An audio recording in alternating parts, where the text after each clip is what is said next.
하늘이 버린 천륜, 사람이 찢어놓은 인연. 그녀는 이제 그 무거운 업보를 짊어지고 벼랑 끝으로 향하고 있었습니다.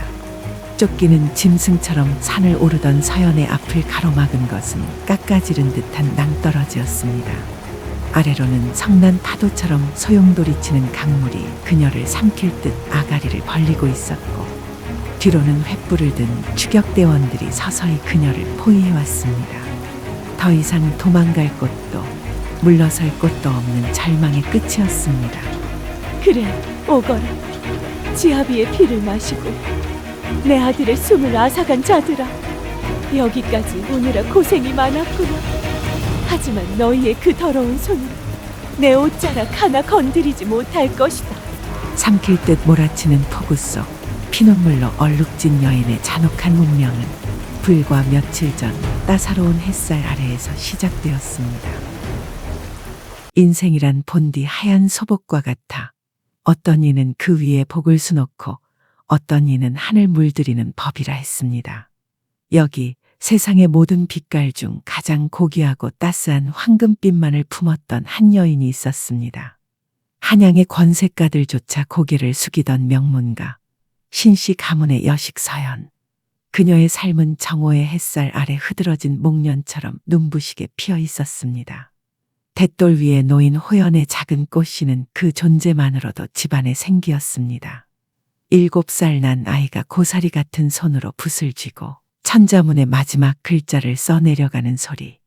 그것은 서연에게 이 세상 그 어떤 가야금 선율보다도 아름다운 음악이었습니다.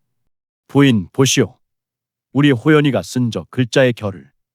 먹물이 번지지 않고 꼿꼿하게 자리를 잡은 것이 분명 이 나라를 짊어질 큰 제목이 될 상이 아니오. 내 비록 조정의 정사의 몸이 고달하나 이 아이의 눈망울을 보고 있노라면 세상의 모든 근심이 한낱 먼지처럼 사라지는구려. 대감도 참으로 유난이십니다.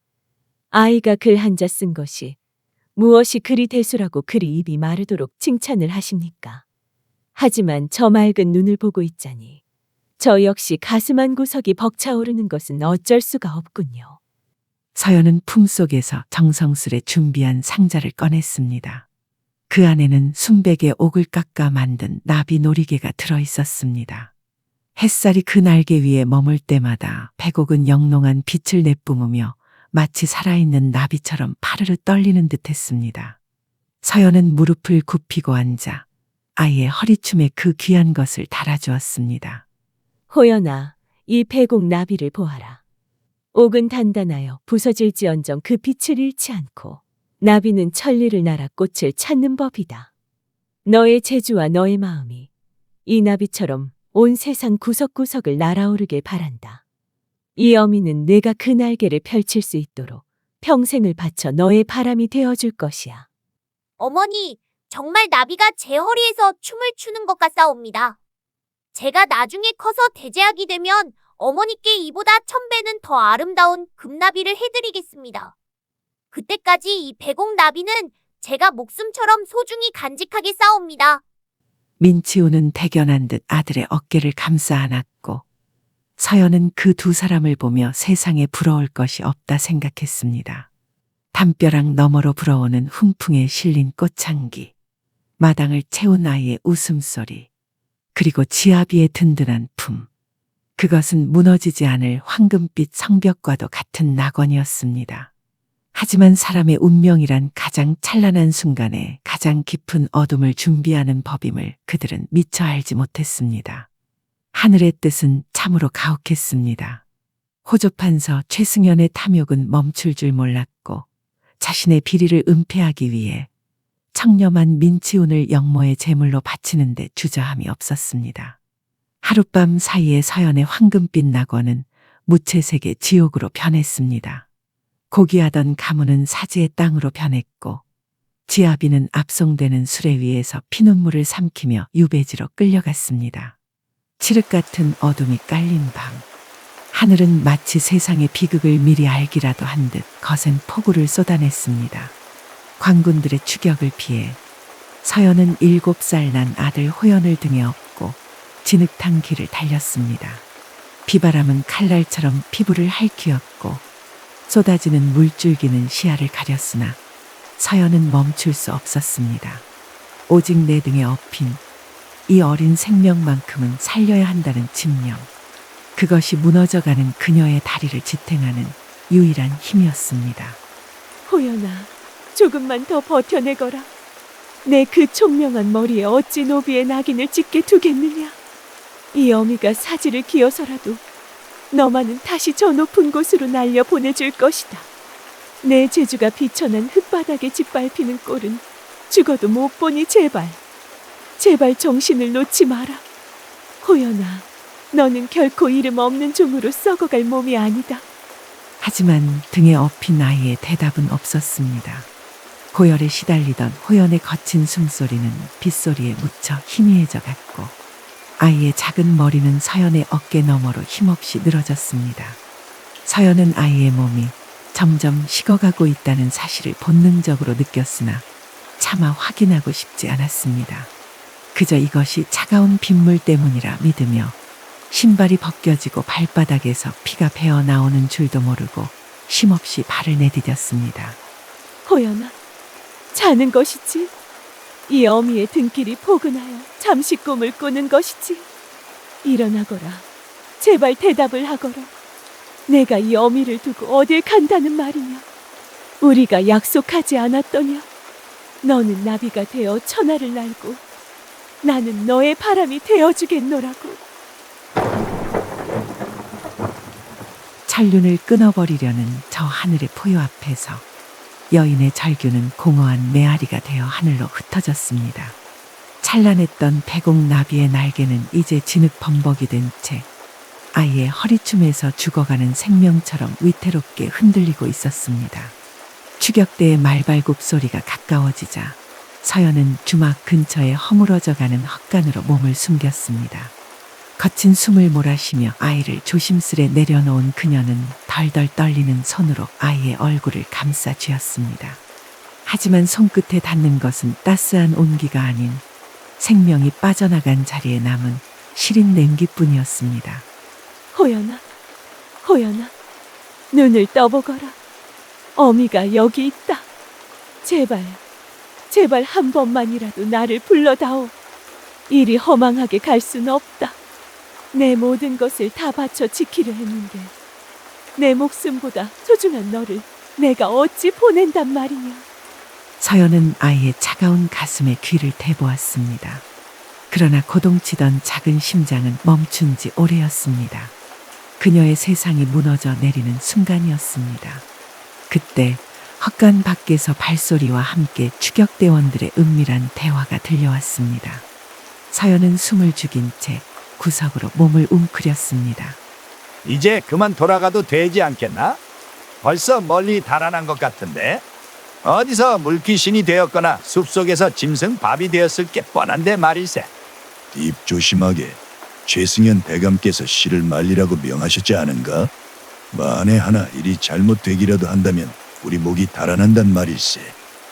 그나저나 유배지로 간 그 대감 민치훈인가 하는 자는 오늘 유배지에서 사약을 받는다지. 이제 이 집안에 남은 건 죽은 시체뿐이니 대감께서도 오늘 밤엔 발을 뻗고 주무시겠군. 지아비의 죽음. 그것은 그녀를 지탱하던 마지막 신락 같은 희망마저 끊어버리는 선고였습니다. 아이의 죽음을 슬퍼할 겨를도 없이 전해진 가혹한 소식에 서연은 터져나오는 울음소리를 입술을 깨물며 삼켰습니다.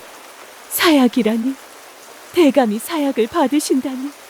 우리 호연이를 이리 보내고 당신마저 나를 버리고 가신단 말입니까? 당신이 지키려 했던 대의가 대체 무엇이길래 우리 가족이 이토록 처참한 사지로 몰린단 말입니까? 서연은 아이의 허리춤에서 떼어낸 백옥 나비 놀이개를 움켜쥐었습니다. 진흙 범벅이 된 옥나비는 더 이상 빛나지 않았습니다. 최승현이라. 우리 집안을 이렇게 만든 게 그 이름이구나. 내 절대 잊지 않으리라. 그녀는 소리 없는 통곡을 내뱉으며 온몸을 떨었습니다. 가슴 속에서 끓어오르는 것은 슬픔을 넘어선 이 세상을 향한 증오와 핏빛 원한이었습니다. 하늘이 버린 천륜, 사람이 찢어놓은 인연. 그녀는 이제 그 무거운 업보를 짊어지고 벼랑 끝으로 향하고 있었습니다. 쫓기는 짐승처럼 산을 오르던 서연의 앞을 가로막은 것은 깎아지른 듯한 낭떠러지였습니다. 아래로는 성난 파도처럼 소용돌이치는 강물이 그녀를 삼킬 듯 아가리를 벌리고 있었고, 뒤로는 횃불을 든 추격대원들이 서서히 그녀를 포위해왔습니다. 더 이상 도망갈 곳도 물러설 곳도 없는 절망의 끝이었습니다. 그래, 오거라. 지아비의 피를 마시고 내 아들의 숨을 앗아간 자들아. 여기까지 오느라 고생이 많았구나. 하지만 너희의 그 더러운 손은 내 옷자락 하나 건드리지 못할 것이다. 서연은 노리개의 붉은 매듭을 풀어 자신의 손목에 감았습니다. 마치 이승에서 다하지 못한 인연을 저승에서라도 잇겠다는 듯 그녀는 매듭을 단단히 묶고 또 묶었습니다.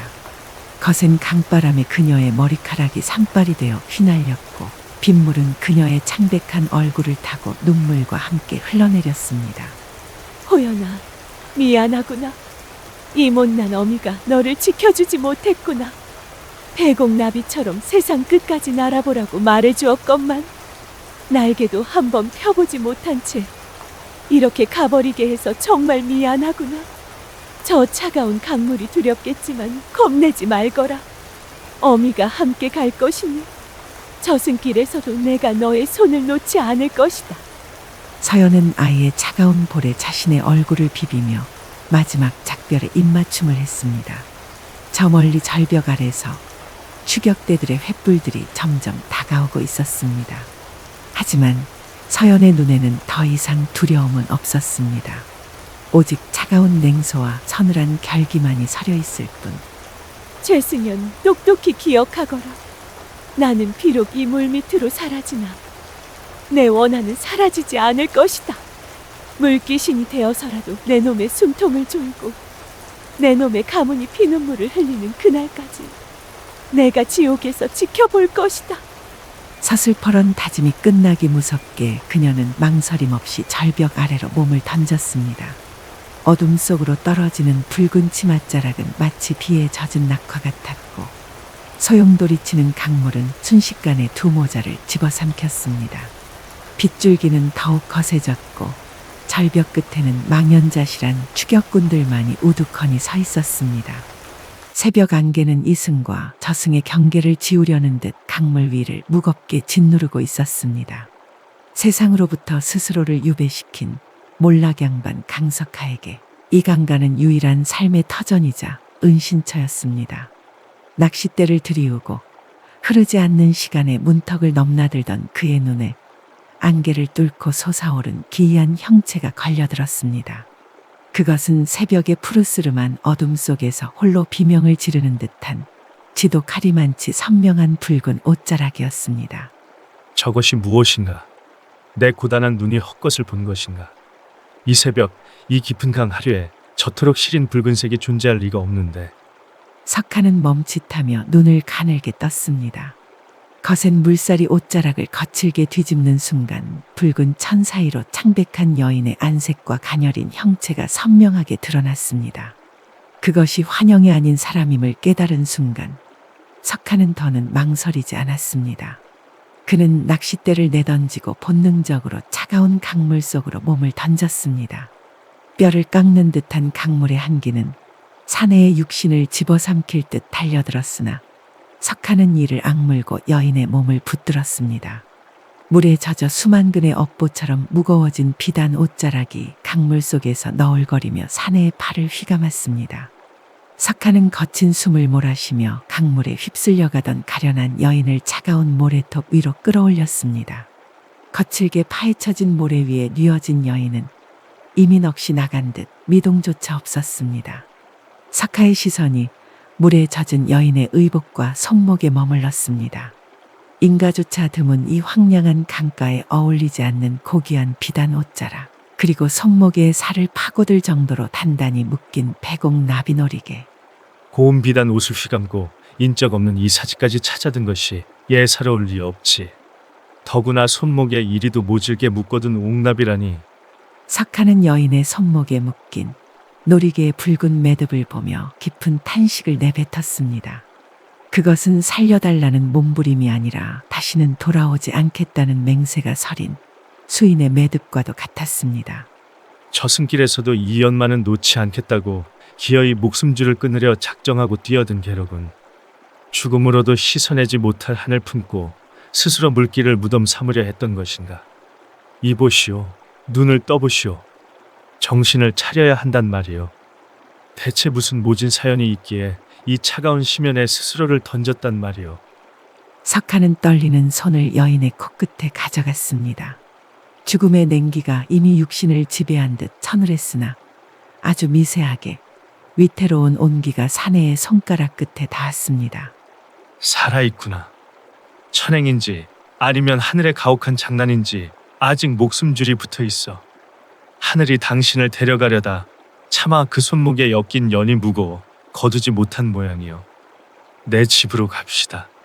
스스로 버린 목숨이라 하나 내 눈앞에 다시 나타난 생명을 이리 허망하게 보낼 수는 없어. 석하는 여인을 등에 업고 안개 자욱한 숲길을 걸었습니다. 그는 자신의 낡은 오두막에 여인을 뉘이고 밤낮으로 약초를 다리며 식어가는 여인의 몸을 보살폈습니다. 그리고 사흘 밤낮을 사선의 문턱에서 헤매던 여인이 마침내 마른 입술을 달싹였습니다. 서연이 천천히 눈을 떴을 때 세상은 온통 흐릿한 안개에 쌓인 듯 보였습니다. 몸마디 마디가 수만 개의 바늘에 찔린 듯 비명을 질렀으나 정작 그녀의 가슴을 난도질한 것은 육신의 통증이 아닌 불현듯 밀려오는 지독한 허무였습니다. 여기가 어디인가? 꿈속인가? 아니면 저승의 문턱인가? 어찌하여 이리도 적막하단 말이냐? 호연아, 어디 있느냐? 어미의 손을 잡아야지. 서연은 본능적으로 곁을 더듬었습니다. 비바람 속에서도 놓지 않으려 했었던 그 작은 손. 그 보드라운 숨결을 찾으려 허공을 저었으나 손끝에 걸리는 것은 그녀를 감싸는 따뜻한 햇살뿐이었습니다. 정신이 드시오. 무리하게 몸을 움직이지 마시오. 사흘을 깨어나지 못하고 곡기 한 번 넘기지 못했으니 기력이 바닥났을 것이오. 당신은 누구시오? 어찌하여 나를 이곳에 둔 것이오? 그 깊은 물속에 내 아이를 두고 왔는데 어찌하여 나만 이리 모진 목숨을 부지하고 있단 말이오? 이곳은 그저 이름 없는 산의 초라한 거처일 뿐이오. 강물에 휩쓸려 내려오는 당신을 보았소. 대체 어떤 원한이 그토록 깊기에 의식을 잃고 물을 들이켜면서도 손목에 묶인 그 놀이개만큼은 손바닥이 하얗게 질리도록 꽉 쥐고 있었단 말이오. 서연은 초점이 흐릿한 눈으로 제 손목을 바라보았습니다. 거기에는 비바람에 찢기고 물살에 깎여나간 백옥나비가 여전히 붉은 매듭에 매달려 있었습니다. 아이의 꿈을 담았던 놀이개. 진흙은 씻겨나갔으나 백옥의 날개 하나는 날카롭게 부러져 있었습니다. 서연은 그 깨진 날개를 어루만지며 서글프게 웃었습니다. 살아남았구나. 기어이 살아남고 말았어. 하늘도 무심하시지. 아이를 지키지 못한 어미에게 이리도 구차한 목숨을 덤으로 주시다니. 호연아, 내가 나를 다시 보낸 것이냐? 어미의 손이 무거워 너까지 데려갈 수 없다고 그 어린 손으로 나를 무트로 밀어 올린 것이냐? 나를 살린 것이 너의 뜻이라면 어미는 이제 어찌 살아야 한단 말이냐? 이 텅 빈 가슴을 무엇으로 채우며 살란 말이냐? 서연은 부서진 나비를 가슴에 품고 오열했습니다. 처음엔 가느다란 흐느낌이었으나 이내 터져나온 울음은 짐승의 비명처럼 방 안을 가득 채웠습니다. 지아비를 향한 그리움, 아이를 향한 죄책감, 그리고 자신을 사지로 몰아넣은 세상을 향한 원망이 한데 엉켜 피눈물이 되어 흘러내렸습니다. 슬픔이 깊어지면 독이 된다 했던가. 한참을 울던 서연의 울음소리가 어느 순간 잦아들었습니다. 그리고 그 자리엔 서늘한 냉기가 감돌기 시작했습니다. 아니야. 호연아, 내가 나를 살린 것은 슬퍼하며 여생을 보내라는 뜻이 아니었겠지. 내가 내준 이 목숨은 더 이상 나의 것이 아니다. 내가 겪은 그 시린 추위와 억울한 죽음을 갚아주라는 너의 명이구나. 서연은 천천히 고개를 들었습니다.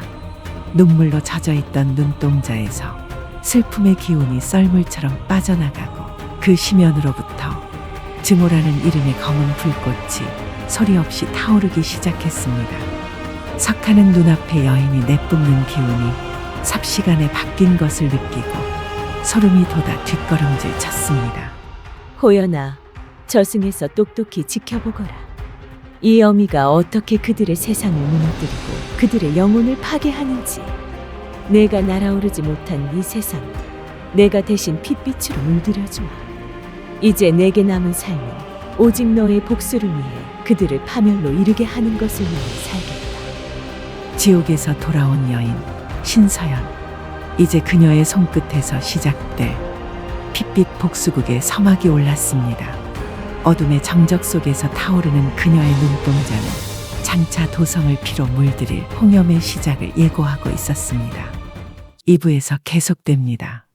끝까지 시청해 주셔서 감사드립니다. 구독과 좋아요를 눌러주신다면 더 재미있고 감동적인 이야기로 찾아뵙겠습니다.